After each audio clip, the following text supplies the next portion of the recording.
네, 안녕하십니까. 북금사TV의 윌키입니다. 오늘은 2월 18일이죠. 금요일이고요. 벌써 한 주가 다 지나간 느낌입니다. 그죠? 어떻게 이번 한 주도 여러분들 잘 보내셨는가요? 이 유익한 시간을 보내셔야죠. 그죠? 맨날 주식만 보시고 맨날 돈돈거리다 보면 이 시간이 어찌가는 잘 모를 때가 많습니다. 그죠? 이럴 때 조금 더 여유를 가지시고 하루하루 조금 더 알차게 보내시면 좋겠다. 이런 말씀 드리고 싶습니다.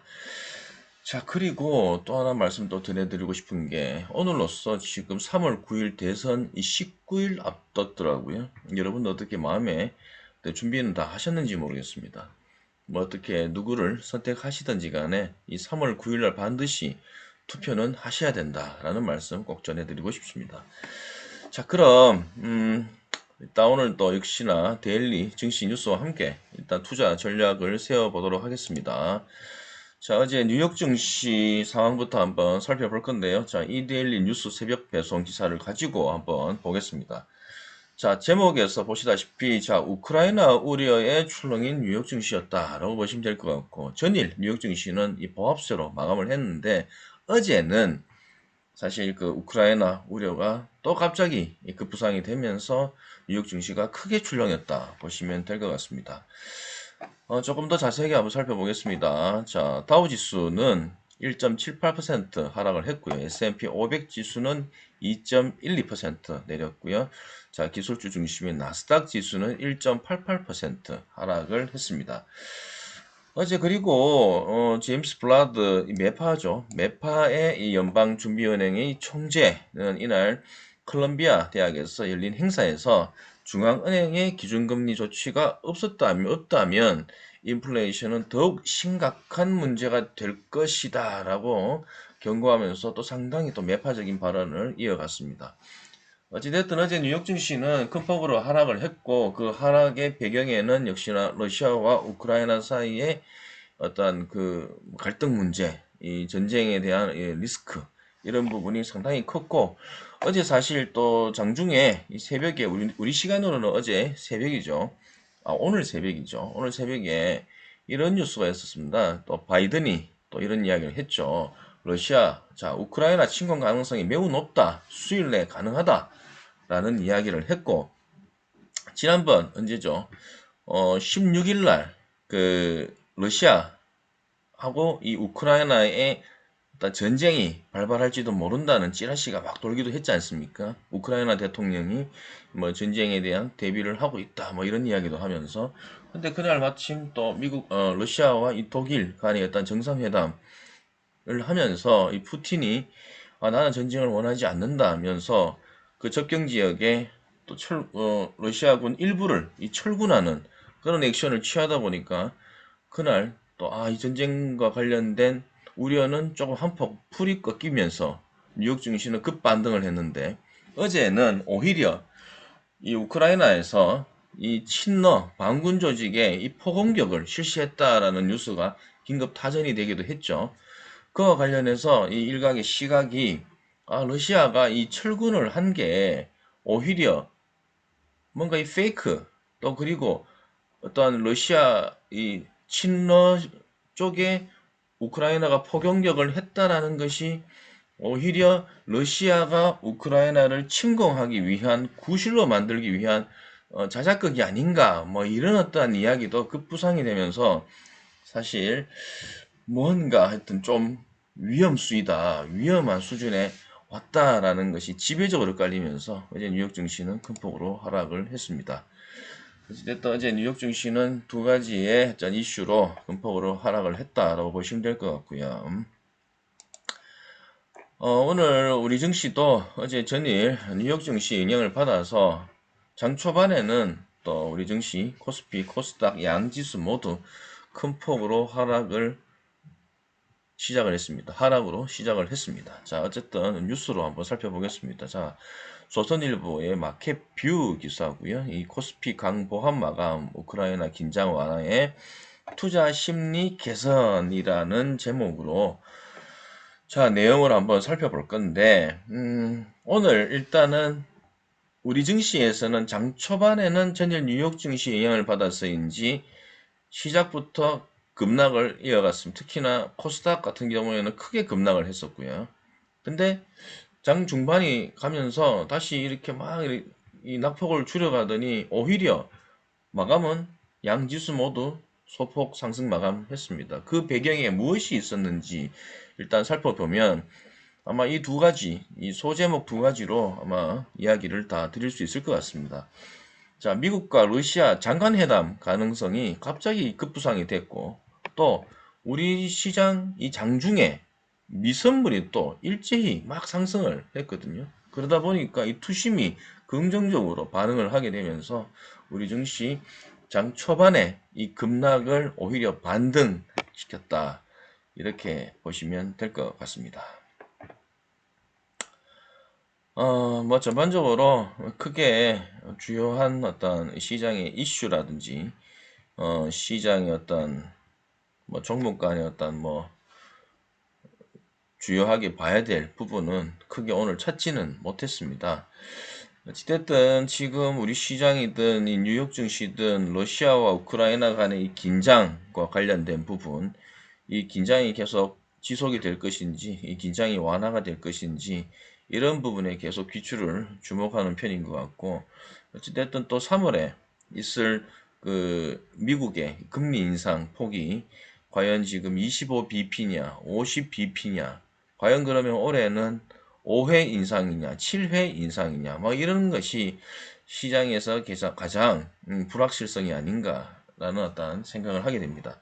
근데 어찌됐든 지난 영상에서도 계속 제가 지속적으로 이야기 드리고 있는 부분은 3월부터는 일단 시장은 상승 반등을 할 것이다. 상승 추세로 전환을 할 것이다라는 게 제 예측입니다. 이유는 두 가지가 있는데요. 하나는 우리나라 3월 9일 이후에 이 대선 전국 이후에 누가 집권을 하든지 간에 어찌됐든 경기 부양은 책무이기 때문에 아마 뭐 대선 집권 초기에는 뭐 각종 규제를 완화, 기업에 대한 일단 규제도 완화하면서 시장에 조금 긍정적인 시그널을 줄 수 있다라는 게 첫 번째 이유고, 두 번째 이유는 오히려 3월 달에 이 미국 금리가 뭐 50bp가 될지 25bp가 될지 일단은 금리가 상승 스타트를 하게 되면 시장에서 오히려 조금 그런 거 있지 않습니까? 왜 뉴스가 나오기 전까지는 사람들이 불확실성 또 뭐랄까요, 좀 떨리는 마음에 막 출렁이기도 하고 주식이 막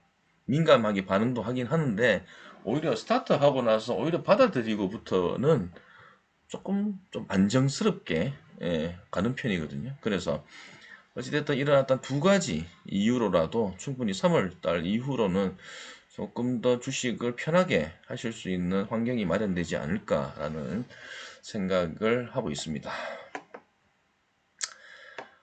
그래서 어쨌든 뉴욕 증시 이어서 국내 증시 살펴봤고요. 역시나 오늘 장중에는 뭐 큰 폭으로 하락을 했다가 미국과 우크라이나 사이에 이 회담 가능성이 열리면서 역시나 환율도 그리고 유가도 이 소폭 하락을 했다라고 보시면 될 것 같습니다. 하지만 또 이런 뉴스가 눈에 띄더라고요. 이거는 오늘 오전발 뉴스였고요. 이데일리. 자, 러시아, 우크라이나 긴장 악화 시에는 교육 중단에 따른 원자재 수급난이 있을 수 있다라는 내용입니다. 그죠? 요점 보시면, 러시아는 우리나라의 10위 이 교육 상대국이고, 또 화장품과 기타 플라스틱 그리고 자동차 부품사는 타격을 받을 수 있다라고 지적을 하고 있습니다.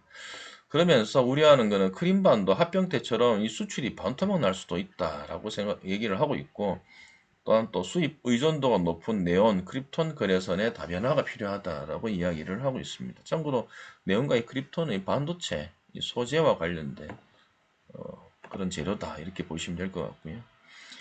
참고로 이 부분에 대한 조사와 조사와 이 보고서는 이 한국무역협회 국제무역통상연구원이 이번에 발표한 내용이고, 역시나 뭐 내용은 말씀드렸던 것처럼 러시아와 우크라이나 사태 현황 및 우리 기업 영향 보고서라는 어떤 제목에서 이야기를 하는 것처럼 이 러시아와 우크라이나의 전쟁 사태 앞으로 펼쳐질 우리 기업에 미칠 영향 이런 부분들을 조합적으로 검토를 하고 분석을 해서 이 보고서를 낸 것 같습니다.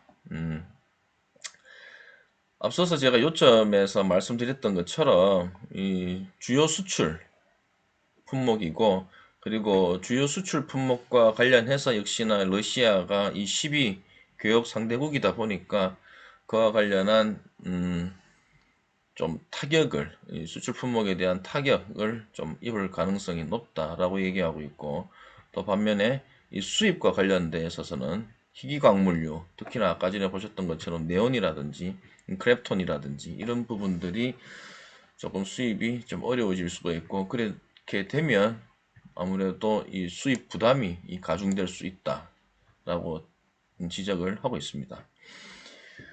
그래서 일단은 뭐 제가 이 뉴스를 가져온 이유는 역시나 이 화장품과 자동차 부품사 관련해서 혹시나 이게 또 러시아와 우크라이나 이와 관련된 이 사태가 이 진정 국면이 아니고 이러다 긴장 국면이 계속 지속이 된다면 이러이러한 업종, 이러이러한 섹터에서는 조금 우려가 있을 수 있다라는 부분을 제가 언급드리기 위해서 이 뉴스를 한번 가져와 봤고요.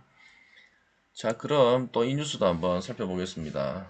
자, 이것도 오늘, 자, 오후 5시 3분발 뉴스였고요. 자, 매일경제. 우크라 사태 관망석 방산 정유주 동반 하락. 방산주는 제가 지난 영상에서도 한번 말씀을 드렸는데, 뭐, 항상 그렇잖아요. 지금 뭐, 북한이 옛날만 해도, 지금은 사실 그렇진 않죠. 옛날에는 북한이 뭐, 미사일 시험 발사만 해도 방산주가 들썩들썩 거리던 시절이 있었습니다. 그죠?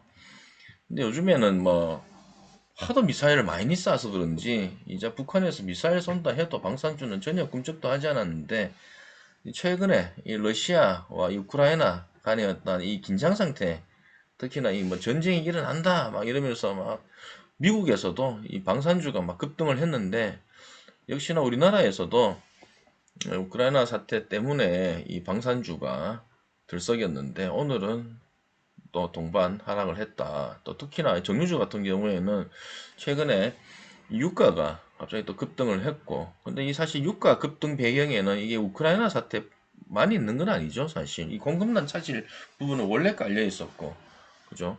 근데다가 지금 이제 막 위드 코로나 또 뭐 경기가 어찌됐든 막 좋아지고 있는 그런 국면이었다 보니까 경기 확장 국면이었잖아요, 지금.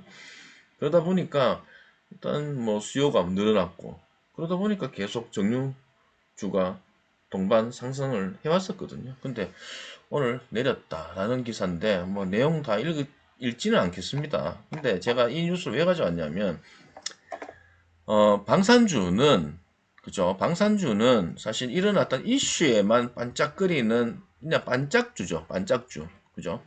근데 정유주는 지금 시기에는 정유주는 분명히 포트에 넣어 두어야 한다라는 말씀을 꼭 드리고 싶습니다. 유가가 지금 오늘 하락을 해서 91달러 정도, WTI 기준 91달러 정도에 지금 머물러 있긴 하지만, 사실 제가 지난번에도 영상에서도 한번 말씀드렸던 거는 우크라이나 사태 이게 아니더라도 90달러 밑으로 떨어지기는 좀 힘들지 않을까.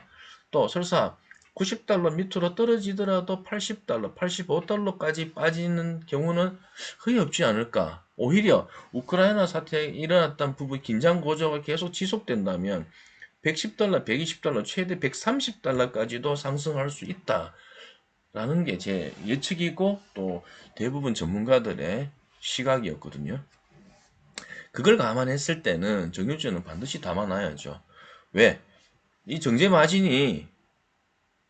마진도 같이 높아가는 거거든요. 이 원유 가격이 올라가면 올라갈수록 그 가격 증가분이 정제 마진에다가 그대로 어떻게 되죠? 그대로 증가가 되기 때문에 사실 이 정유주는 반드시 올해 실적이 전년보다 또 훨씬 더 좋을 거다.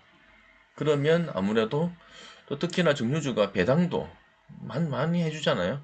그렇기 때문에 괜찮을 거다. 이 부분은 제가 지난번 이 고유가 수혜주 영상에서도 언급을 드린 바 있습니다. 그래서 정유주는 지금 시국에는 반드시 담아놔야 된다. 특히나 제가 지난번 영상에서도 계속 지속해서 말씀드리고 있는, 자, 정유주 뭐 있습니까? SK 있죠. 그죠? 그리고 현대중공업 지주 있죠. 그리고 S오일 있죠. 그리고 GS 있습니다. 그죠? 그 4개 회사 중에서 제가 꼽은 회사는 GS. 자, 이 말씀도 한번 언급을 드렸습니다. 그렇다고 해서 뭐 GS를 꼭 사셔라, 투자를 하셔라, 이 말씀은 아니고, 네, 눈여겨보셔라. 근데 만약에 본인이 이 포트 구성 안에 정유주가 담아있지 않는다면, 그렇다면 놓는 게 좋다. 왜? 지금 담아놔서 주가가 오르면 그 차익도 챙기고, 그죠? 나중에 연말 되면 배당도 챙기고, 근데 만약에 주가가 하락을 해도 배당 수익률이 상당히 높기 때문에, 정유주들이 배당 수익률이 높기 때문에 하락한 분만큼 충분히 또 상쇄도 가능하고, 그죠?